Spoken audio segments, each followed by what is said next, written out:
ప్రియమైన వాళ్ళరా, 5వదిగా చూస్తే యేసుక్రీస్తు ప్రభు వారు అంటూ ఉన్నటువంటి మాట మత్తయి సువార్త 5వ అధ్యాయము 38వ వచనంలో మనం చూస్తే అక్కడ కూడా ఒక మాట అంటారు ప్రభు.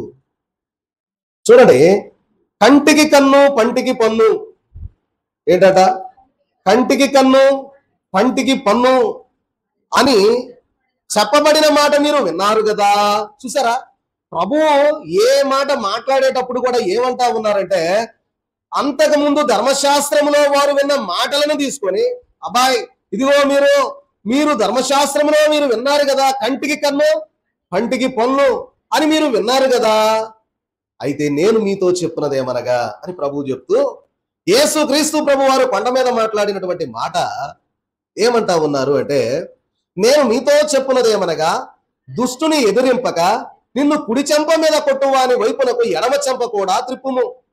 ఎవడైనా నీ మీద వ్యాజ్యము వేసి నీ అంగీ తీసుకున్న గోరిన ఎడల వానికి నీ పై వస్త్రము కూడా ఇచ్చివేయి.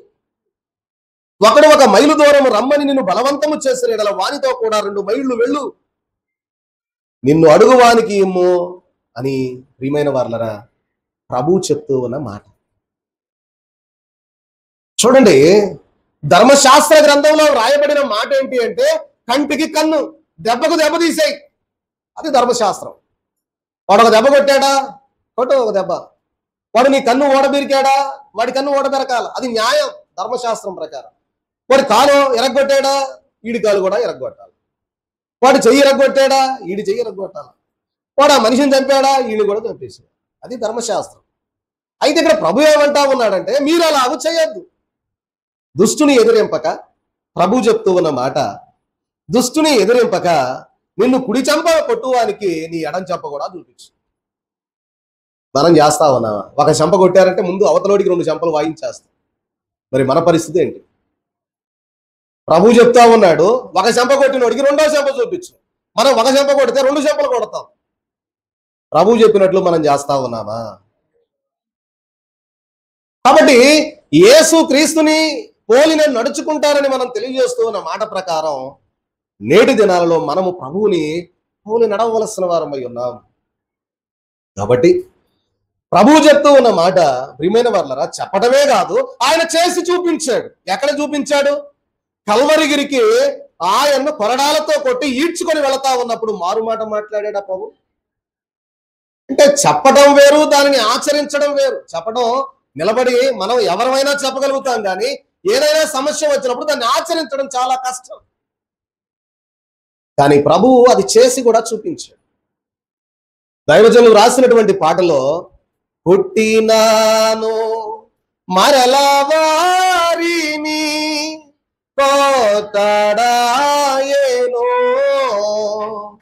తిట్టినాను మరలా వారిని తీటడాయేను, తీటడాయేను, తీటడాయేను. కాబట్టి కొట్టినా మరలా తిరిగి కొట్టడం లేదు, తిట్టినా మరలా. ప్రియమైన వాళ్ళ శరీరానికి అంత బాధ కలుగుతా ఉంటే మానవుడిగా ఓర్చుకోగలుగుతామండి? ఓర్చుకోలేదు. 2 దెబ్బలు పడంగానే నోట్లో నుంచి రాకూడని మాటలన్నీ వచ్చేసేస్తాయి. కానీ ప్రభువు కొండ మీద ప్రసంగంలో చెప్పాడు, అది భూమి మీద ఆయన ఆచరించి చూపించాడు. కాబట్టి ప్రియమైన వారలారా, దుష్టుని ఎదిరింపక నిన్ను కుడి చెంప మీద కొట్టువానికి నీ ఎడమ చెంప కూడా చూపి. ఇదే కదా గాంధీ గారు యొక్క వాదం. భారతదేశానికి, మన భారతదేశానికి స్వాతంత్రం రావడానికి మూలమైనటువంటి సిద్ధాంతం ఏంటి అంటే, గాంధీ గారు ప్రియమైన వారలారా వారు చేసినటువంటి మరి ఉద్యమం ఏదైతే ఉందో, మౌనంగా ఉంటాం, ఒక చెంప మీద కొడితే 2వ చెంప కూడా కొట్టు, ఏం పర్వాలా అని చెప్పి కూర్చున్నారు.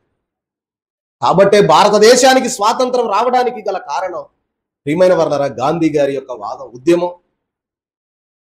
ప్రియమైన వారలారా, కాబట్టే యేసుక్రీస్తు ప్రభు వారు గారు చెప్పిన మాటే గాంధీ గారికి నచ్చిన మాట. దాన్ని ఆయన అనుసరించి గాంధీ గారు కూడా ఉద్యమానికి మరి ఊపిరి పోసి మన భారతదేశానికి స్వాతంత్రం రావడానికి కూడా కారణమైన మాట ఏంటి అంటే, నీ కుడి చెంప మీద కొట్టినోడికి ఎడం చెంప కూడా చూపించేసి.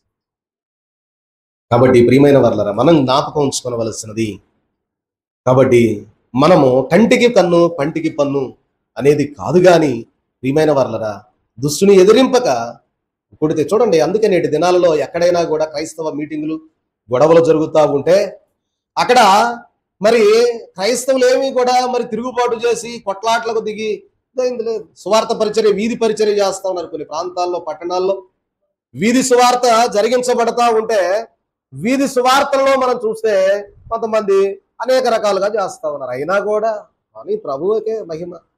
ఆయనే మెదలకుండా ఉమ్మేస్తే పుడుచుకొని వెళ్ళిపోయారు. మనం ఏ పాటి వాళ్ళం చెప్పండి? ఉమ్మేశారు, గడ్డం బీకారు, జుట్టు ముళ్ళ కిరీటం పెట్టారు. ప్రభువే మెదలకుండా మనం ఏ పాటి వాళ్ళం చెప్పండి? ఆయనకంటే గనులవా? ప్రియమైన వర్లారా, కాబట్టి మనము చూడండి ఇక్కడ అంటూ ఉన్నాడు, మరి నిన్ను అడుగువానికి ఇమ్ము, నిన్ను అప్పు అడుగగోరు వాని నుండి నీ ముఖము త్రిప్పుకొనవద్దు అంటు. కాబట్టి ఎవరైతే నిజంగా అవసరతలో ఉంటే అటు వాడికి నీ దగ్గర ఉంటే సహాయం తప్పకుండా చెయ్యి. ఎందుకంటే దైవజనులు కూడా ఒక పాటలో అంటారు, నీ ధనము నీదే కాదు, అది నిన్ను గాని దేహి అని వానికి కూడా ఆ సొమ్ము దేవుడు నీకు ఇచ్చాడు అని ప్రభు మరి దైవజనులకు తెలియజేసినట్లుగా మాట. నీ సొమ్ము నీదే కాదు, నీ ధనము నీదే కాదు, అది నిన్ను గాని దేహి అని వానికి. నిజంగా మరి భక్తులైన వారు చెప్పిన మాట, దేవుడు మనకంట కొంత సొమ్ము ఇస్తా ఉంటే ఆ సొమ్ములో అడుక్కునేవాడికి కూడా బాగా ఉంటుందట.